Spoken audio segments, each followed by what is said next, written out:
Bismillahirrahmanirrahim. Setelah memanjatkan puja dan puji syukur kehadirat Allah dan menyampaikan salawat serta salam kepada junjungan kita Nabi besar Muhammad sallallahu alaihi wasallam dan keluarganya yang suci serta para sahabatnya yang mulia, saya menyampaikan pesan takwa kepada diri saya dan kepada mukminin mukminat sekalian. Saya memohon kepada Allah Subhanahu wa taala taufik untuk selalu berpegang teguh pada ketakwaan, melaksanakan seluruh perintahnya, meninggalkan seluruh larangannya, dan mendapatkan kebahagiaan dunia dan akhirat yang tidak mungkin bisa diraih kecuali dengan ketakwaan. این 14مین خطبه جمعه است که در رابطه با نبوت سخن می‌گوید. Ini adalah khutbah Jumat yang ke-14 dalam pembahasan kita berkenaan dengan masalah kenabian. موضوع آخرین خطبه ما در رابطه با بحث نبوت مسئله خاتمیت نبوت پیامبر عظیم‌الشأن اسلام است. Pembahasan terakhir kita adalah mengenai kenabian Nabi besar Muhammad sallallahu alaihi wasallam. قبلا عرض کردیم که دین اسلام دین جاودان است، یعنی تا قیامت باقی خواهد ماند. بنابراین دین دیگری بعد از اسلام نخواهد آمد. اما جای این سوال باقی میماند که بلی میتواند دین دیگری نیاید، اما پیامبر دیگری برای تبلیغ همین دین بیاید و اسلام را تبلیغ کند. بنابراین بحث دیگری لازم می شود و اون مسئله خاتمیت است که علاوه بر این که اسلام دین خالد و آخرین دین الهی است، پیامبر اسلام هم آخرین پیامبر و آخرین نبی از جانب پروردگار عالمیان می باشد. Pada pembahasan yang lalu kita katakan bahwasanya agama yang dibawa atau kenabian Rasulullah Muhammad sallallahu alaihi wasallam adalah kenabian yang membawa agama yang terakhir. Kita katakan bahwasanya setelah syariat yang dibawa oleh Nabi Muhammad sallallahu alaihi wasallam tidak akan ada lagi nabi yang membawa syariat yang baru. Artinya jika agama ini adalah agama yang abadi, maka risalah Nabi Muhammad adalah risalah yang abadi juga. Namun di sini ada pertanyaan, kalau permasalahannya adalah tidak ada agama yang baru atau syariat yang baru, Bukankah bisa saja tidak ada agama yang baru, tidak ada syariat yang baru, tapi ada nabi yang baru, yang nabi itu juga akan berjalan sesuai dengan syariat yang dibawa oleh Nabi Muhammad sallallahu alaihi wasallam? Ada celah pertanyaan tentang masalah ini. Karena itu pada kesempatan ini saya ingin menjelaskan tentang satu permasalahan penting, yaitu yang abadi dan kekal, yang tidak akan ada gantinya, bukan hanya agama dan syariat, tetapi juga kenabian. Artinya agama dan syariat ini adalah agama yang terakhir dan syariat yang terakhir yang diturunkan oleh Allah Subhanahu wa taala, dan kenabian Rasulullah adalah kenabian yang terakhir. Karena itu pembahasan pada kesempatan ini akan saya khususkan berkenaan dengan masalah khatamiyah atau keterakhiran risalah Nabi Muhammad sallallahu alaihi wasallam, atau kenabian pamungkas yang dibawa oleh Rasulullah sallallahu alaihi wasallam. در این اشکال باز گفته شده است که ما تنها 5 دین آسمانی داشتیم و 5 پیامبر اولوالعزم، اما تعداد انبیا 124,000 نفر بودند. حتی گاهی در یک زمان چند پیامبر بودند. مثلا در زمان حضرت ابراهیم حضرت لوط هم بوده است و انبیاء بنی اسرائیل بعد از موسی علیه السلام زیاد بودند. لذا چه اشکال دارد که اسلام آخرین دین باشد اما نبی دیگری برای تبلیغ این اسلام و برای هدایت مردم بیاید. Kita tahu bahwasanya Allah Subhanahu wa taala menurunkan 5 syariat yang dibawa oleh 5 nabi dan rasul ulul azmi, dan masing-masing dari mereka membawa syariat yang tersendiri. Sementara jumlah nabi yang pernah Allah kirimkan ke tengah umat manusia jumlahnya lebih dari 100.000 orang. Bukankah para nabi yang lain yang tidak membawa syariat itu menjadi penerjemah dan penjelas serta penyampai ajaran syariat yang dibawa oleh nabi ulul azmi? Jika demikian, bukankah sangat mungkin agama Islam dan syariat yang dibawa oleh Rasulullah ini turun dan datang ke tengah-tengah kita, sementara ada nabi yang lain setelah Nabi Muhammad yang datang untuk menjelaskan dan menerangkan serta menyampaikan pesan-pesan agama dan syariat Rasulullah kepada umat. و بر اساس همین شبهه دین‌های جدیدی تأسیس شده و معتقد هستند که پیامبر خاتم الانبیا نیست و اونها کسان دیگری را به عنوان نبی بعد از پیامبر میشناسند. بهائیت یکی از این ادیانه، احمدیه هم همین اعتقاد رو دارد. Kita tahu bahwasanya di tengah umat Islam ada kelompok-kelompok yang kemudian meyakini bahwasanya Nabi Muhammad bukan nabi yang terakhir, sehingga ada celah untuk kedatangan nabi yang lain.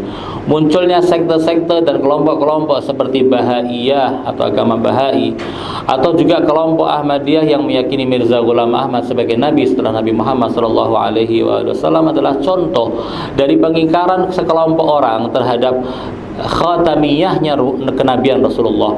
Mereka menafikan dan menolak bahwa Nabi Muhammad adalah nabi pamungkas dan penutup silsilah para nabi. ما 3 دسته دلیل بر خاتمیت پیامبر اسلام داریم. اولین دلیل ما دلیل عقلی و ضروری دین، دومین دلیل قرآنی و سومین دلیل روایی و روایات است. اما از نظر ضرورت دین ما می‌دانیم از نظر اسلام یکی از ضروریات اسلام خاتمیت پیامبر اسلامه و اگر چیزی ضروری اسلام شد دیگر نیازی به دلیل ندارد، مثل اینکه الان روز است او رو دیگه دلیل نمیخواد و همه غیر مسلمان ها هم این رو میدانند که خاتمیت پیامبر اسلام از ضروریات اسلامه، پس نیاز به دلیلی ندارد. Untuk menjelaskan tentang masalah khatamiyah kenabian Nabi Muhammad sallallahu alaihi wasallam, bahwa kenabian Rasulullah adalah kenabian terakhir, ada 3 dalil. Yang pertama dalil daruriyatuddin, yang kedua adalah dalil dari ayat Al-Quran, dan yang ketiga dari riwayat.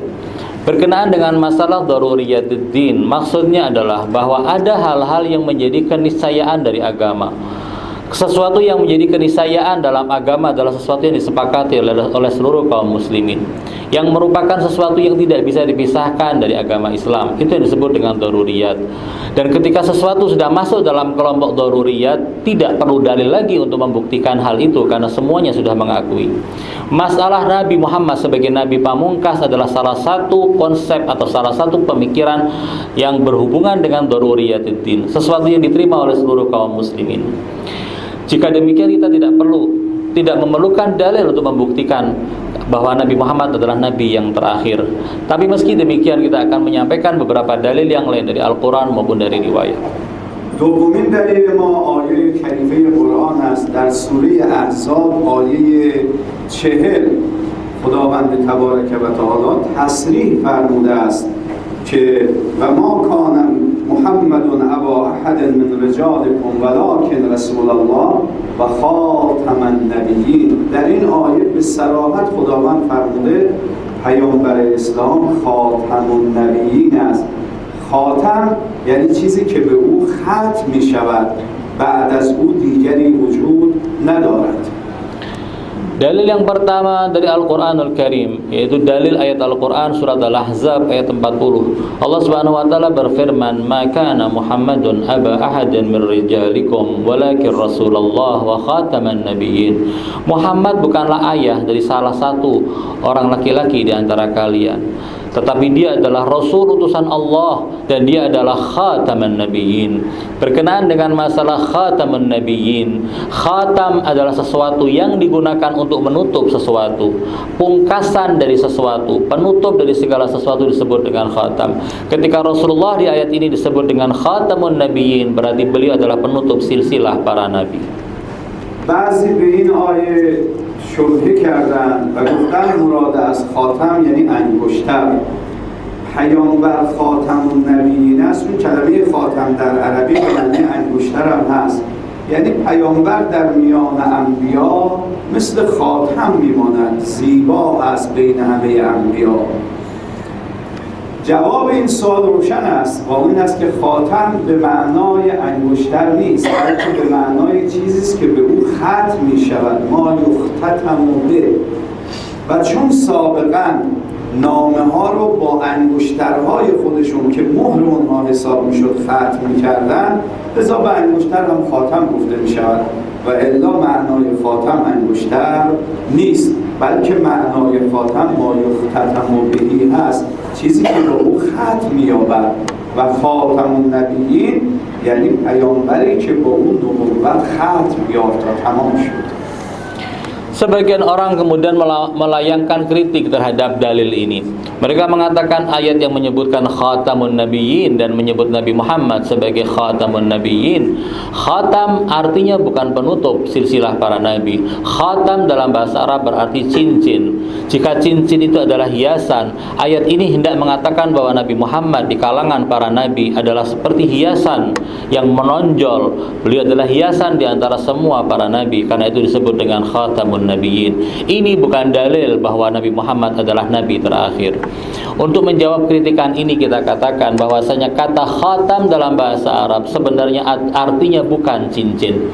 Mengapa kemudian disebut dengan cincin?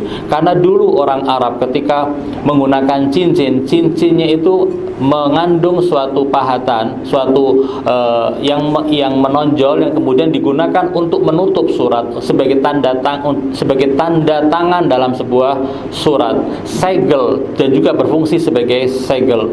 Karena itulah, dan mereka supaya mudah dibawa kemana-mana, mereka membuatnya dalam bentuk cincin sehingga bisa dibawa kemana-mana. Karena itu kemudian disebut dengan khatam, sesuatu yang ada di lingkaran tangan. Padahal fungsinya adalah untuk menjadi paraf bagi sebuah surat atau untuk menutup sebuah amplop. Disebut dengan khatam. Ini jawaban yang pertama dari kritikan tersebut. سومین دلیل بر ختم نبوت پیامبر روایات است.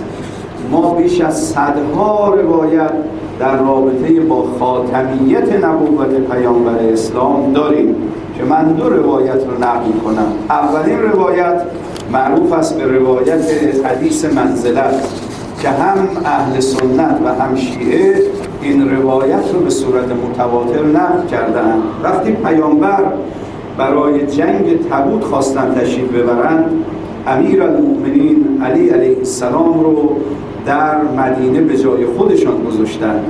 حضرت علی از اینکه در جهاد شرکت نمی‌کردند غمگین بودند. پیامبر تسلی به حضرت علی سلام الله علیه دادند و فرمودند اما ترضا ان تکون منی به منزلت هارون من موسی الا انه لا نبی بعدی. در آخر روایت پیامبر تأکید کردند که جایگاه تو نسبت به من جایگاه موسی، هارون نسبت به موسی است، با این تفاوت که هارون بعد از موسی نبی بود، اما بعد از من نبوت ختم میشه و تو نبی نیستی و نخواهی بود. Dalil dari riwayat-riwayat kita dapatkan dari riwayat-riwayat yang disepakati oleh kaum muslimin Syiah dan Sunnah.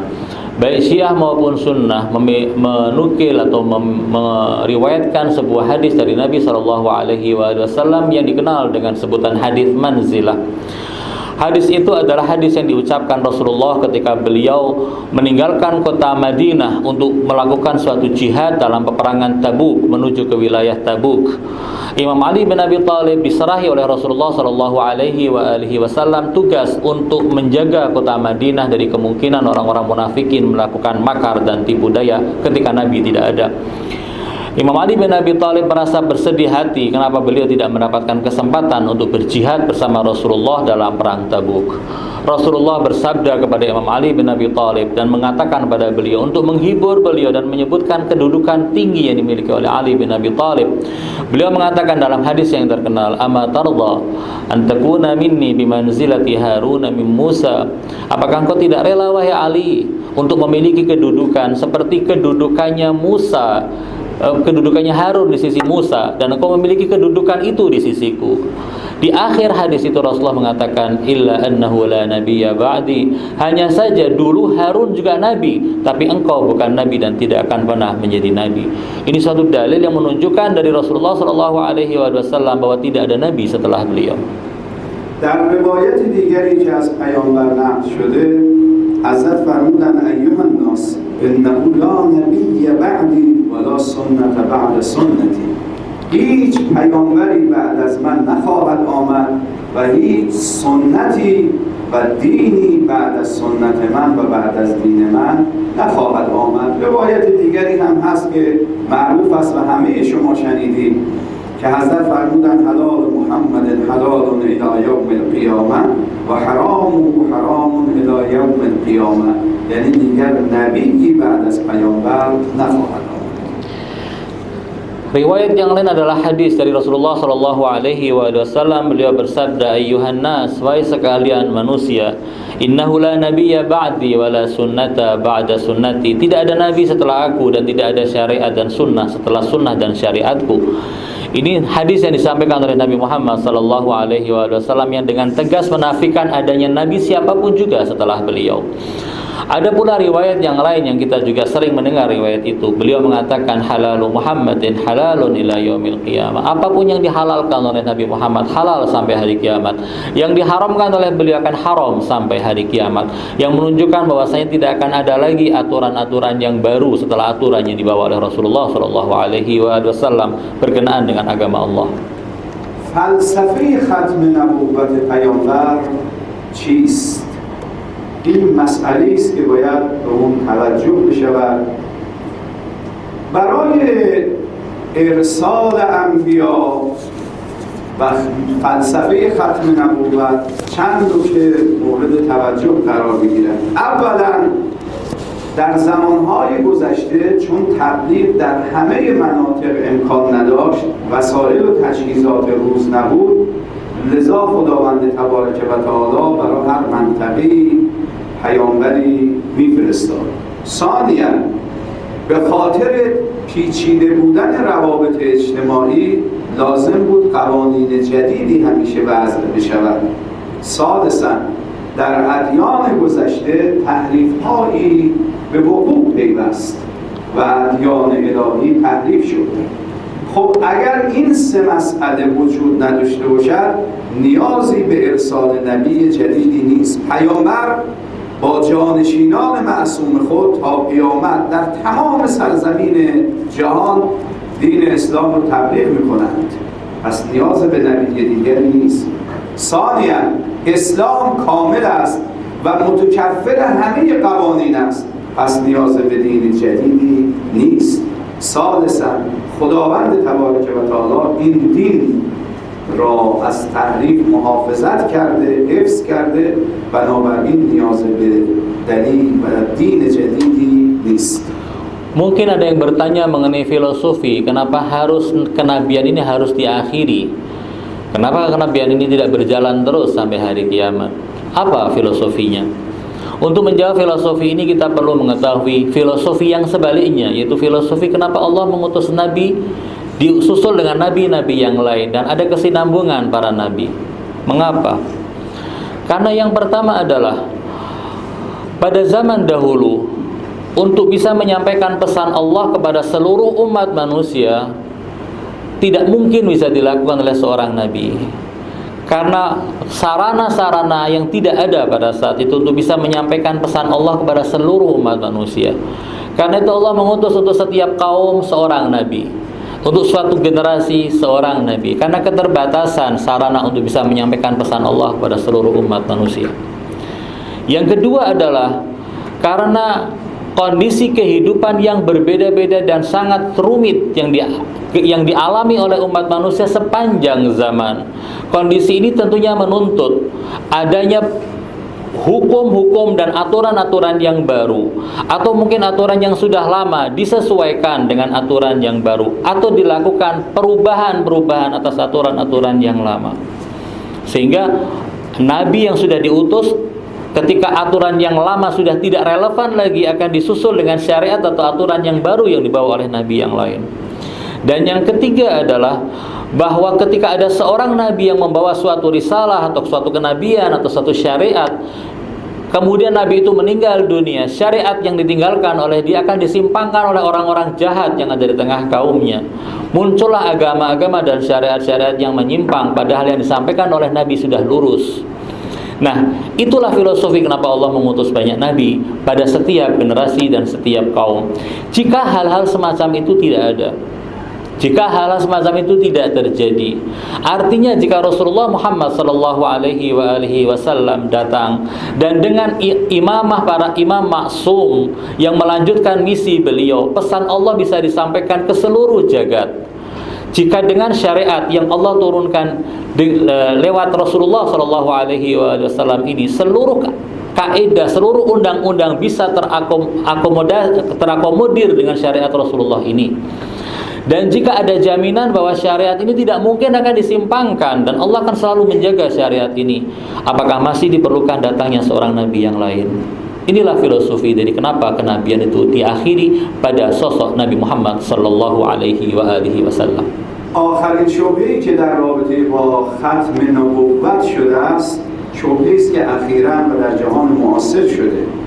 گفتند شرایط جهانی عوض شده و معادلات امروز پیچیده‌تر شده و همان گونه که سابقاً نیاز به یک نبی بود برای قوانین جدید، شرایط جدید جهان معاصر هم اقتضا می‌کند که یک دین جدیدی بیاید که با شرایط جدید و اقتضاعات روز همخوانی داشته باشد.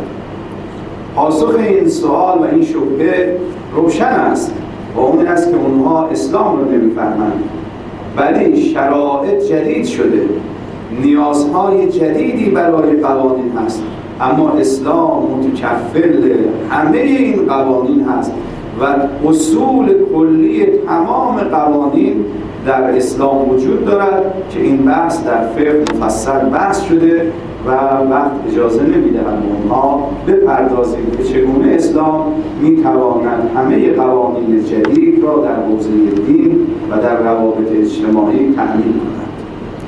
Ada satu isu dan pertanyaan yang mengemuka beberapa waktu terakhir ini dan memenuhi lembaran-lembaran media-media atau kalangan-kalangan pemikiran yang mengkritik Islam.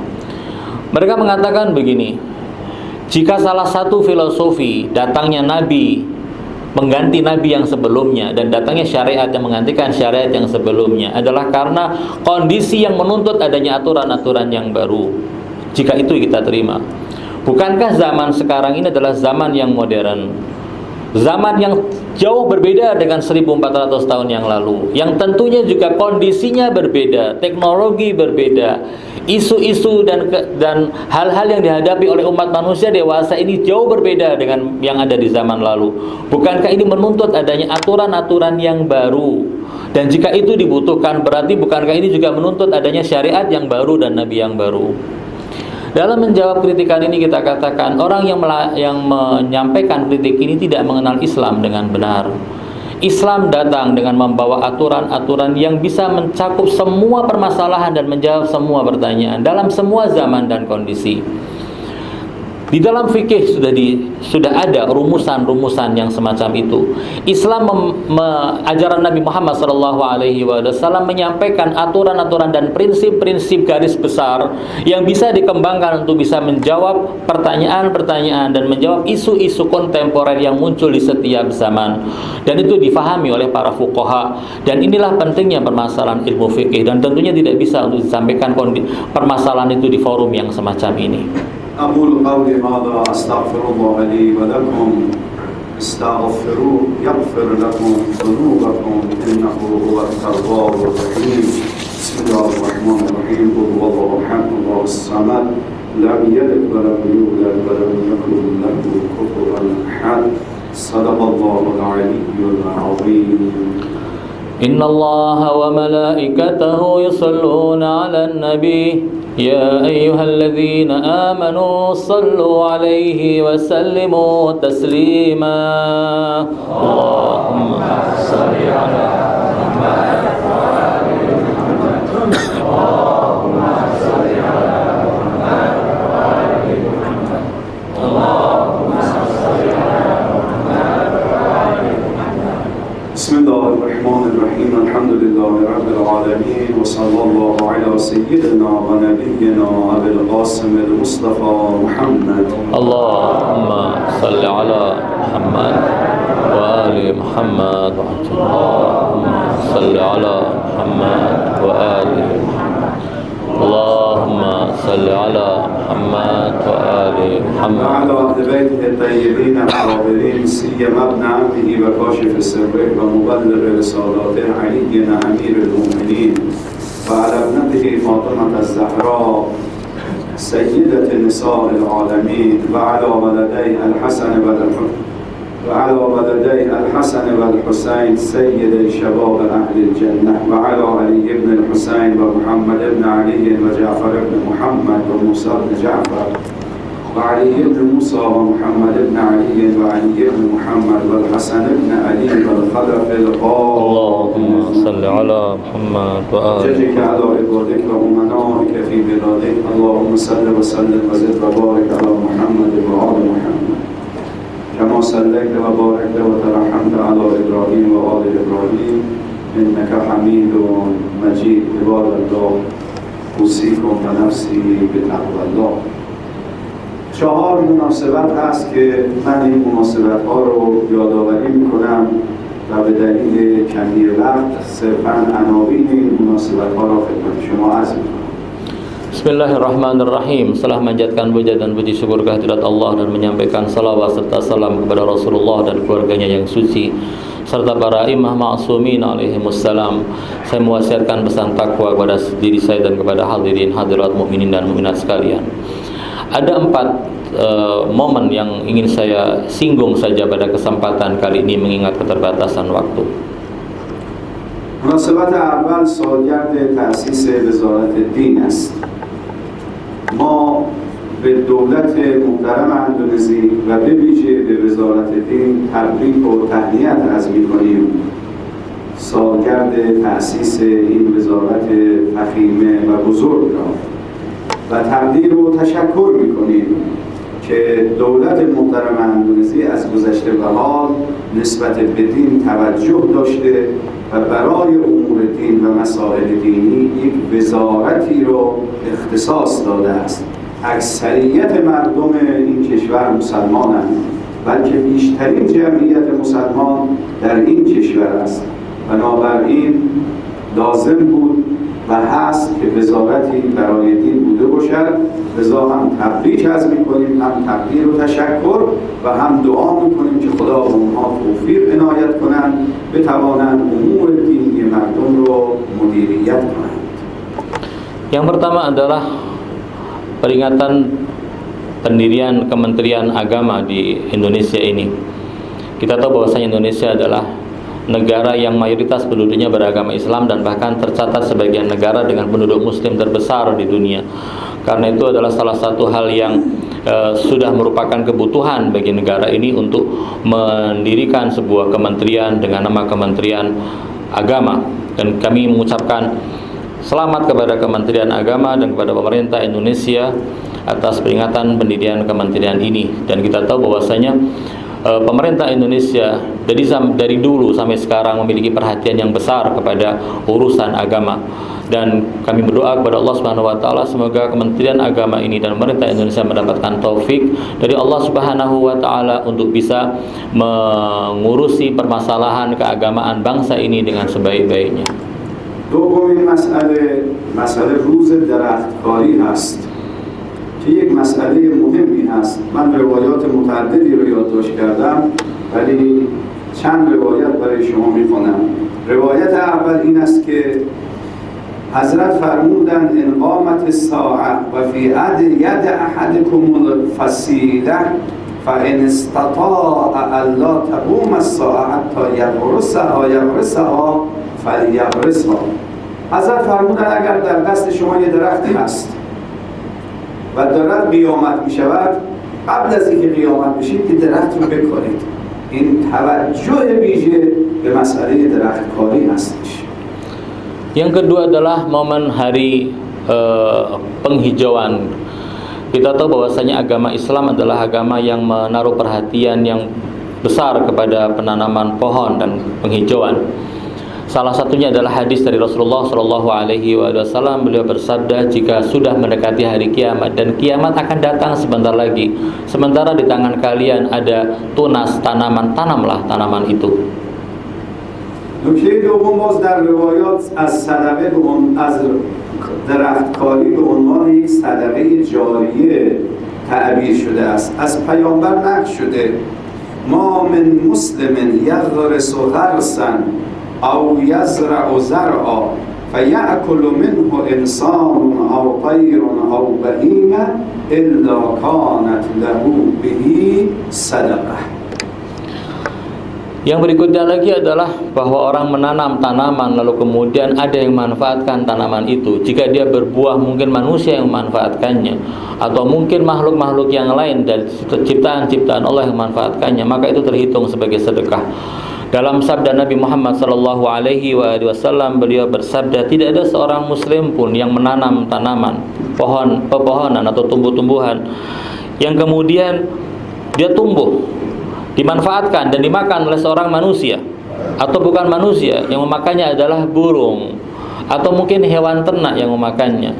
Apapun juga, ketika dimanfaatkan oleh makhluk-makhluk ciptaan Allah, maka Allah Subhanahu wa taala akan mencatatnya sebagai pahala sedekah bagi orang tersebut. در روایات زیادی تأکید به قطع نکردن درخت شده. در روایتی از امام صادق علیه السلام فرمودند لا تقطعوا الثمار فیبعث الله علیکم العذاب سبا. درختها را قطع نکنید که اگر چنین کردید عذاب بر شما نازل می شود، کشورتون خراب می شود، فضای شما آلوده می شود. Islam juga melarang kita untuk sembarangan memotong pohon. Dalam sebuah riwayat dari Imam Shadiq alaihissalam, beliau mengatakan, jangan kalian potong pohon-pohon yang berbuah khususnya. Jika itu kalian lakukan dengan sembarangan, maka dikhawatirkan Allah Subhanahu wa taala akan menurunkan azab kepada kalian dengan azab yang akan membinasakan kalian.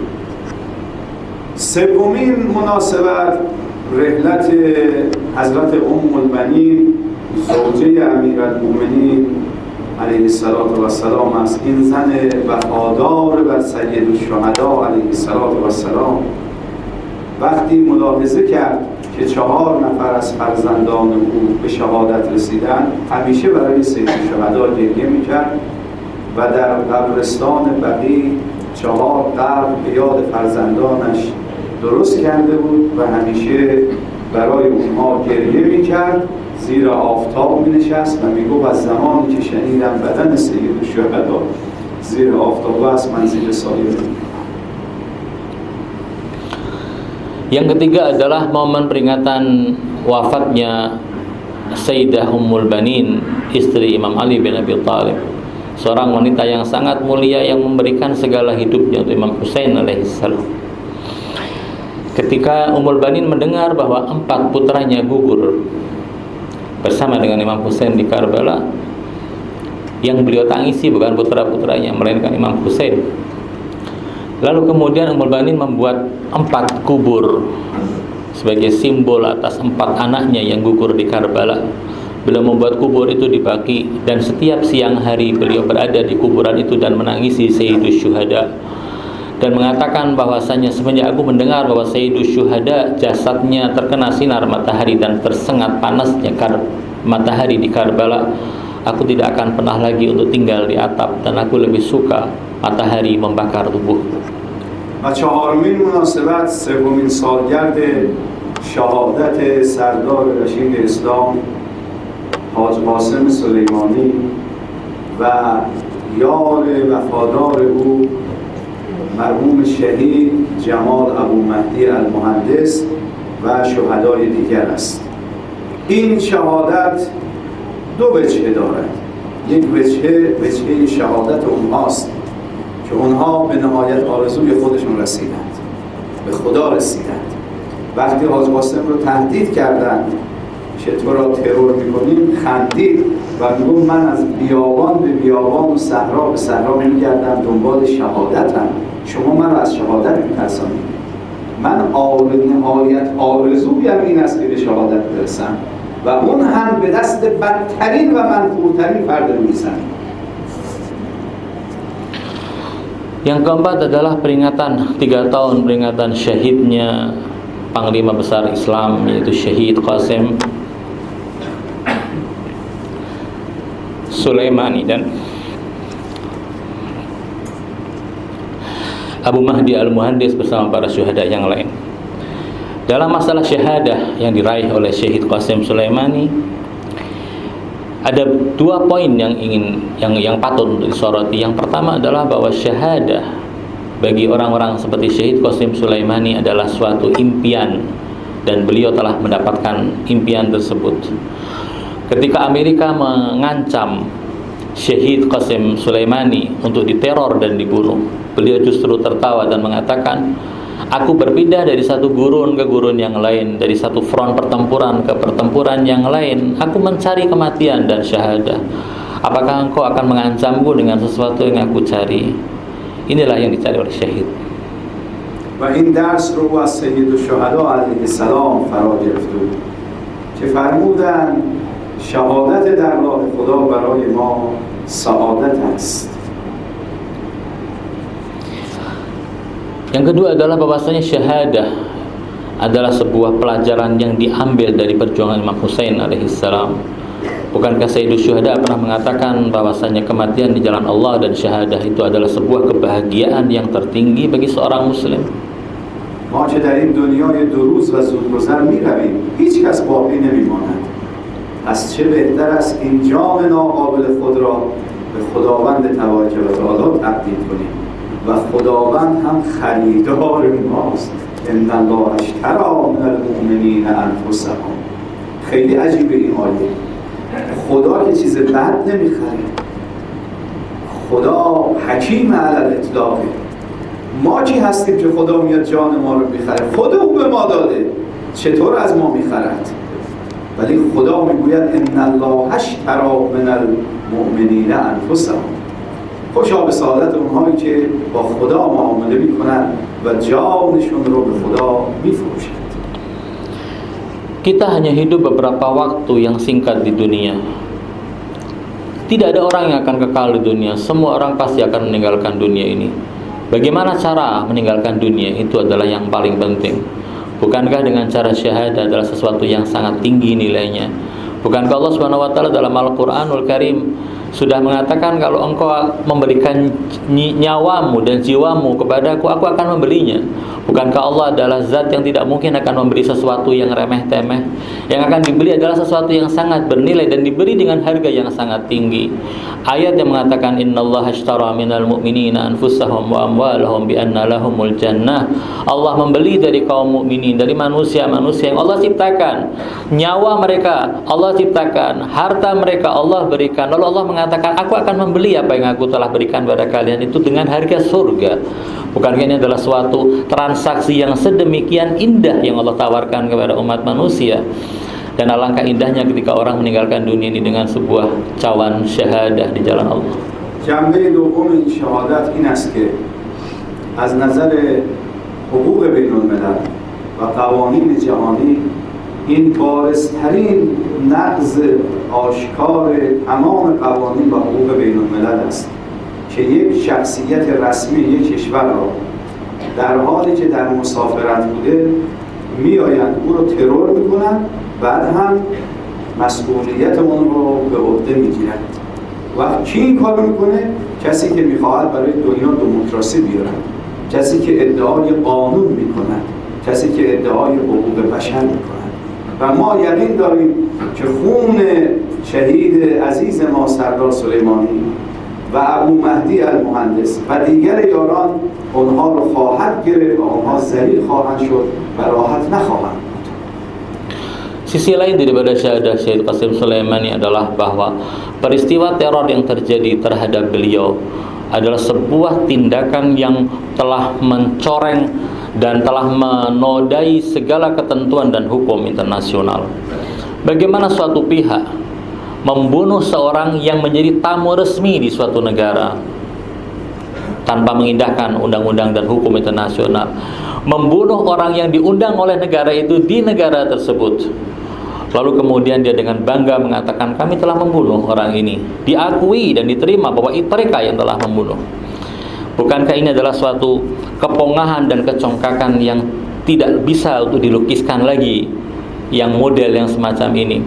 Kita meyakini bahwa darah Syahid Qasim Sulaimani, darah Abu Mahdi Al-Muhandis, dan darah para syuhada ini akan menghinakan mereka yang telah melakukan teror terhadap insan-insan yang mulia ini. Dan mereka yang melakukan aksi teror ini adalah pihak yang mengaku sebagai pembela HAM, pembela hukum internasional, orang-orang yang mengaku sebagai pembela demokrasi dan mengklaim akan mendirikan demokrasi di muka bumi ini.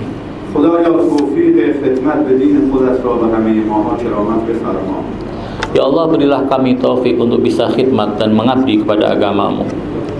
خدایا به ما توفیق درختکاری و ایجاد فضاهای سبز عنایت بفرما. Ya Allah, berikan kami taufik untuk bisa melaksanakan imbauan agama ini, untuk bisa menanam pohon-pohon dan melakukan penghijauan di bumimu ini. خدایا شهادت در راه خودت را نصیب روزی همه ما بفرما. Ya Allah, jadikanlah kematian syahid sebagai bagian yang anugerah yang Kau berikan kepada kami semua. اللهم اغفر للمؤمنين والمؤمنات والمسلمين والمسلمات الأحياء منهم والأموات، تابع بيننا وبينهم بالخيرات إنك مجيب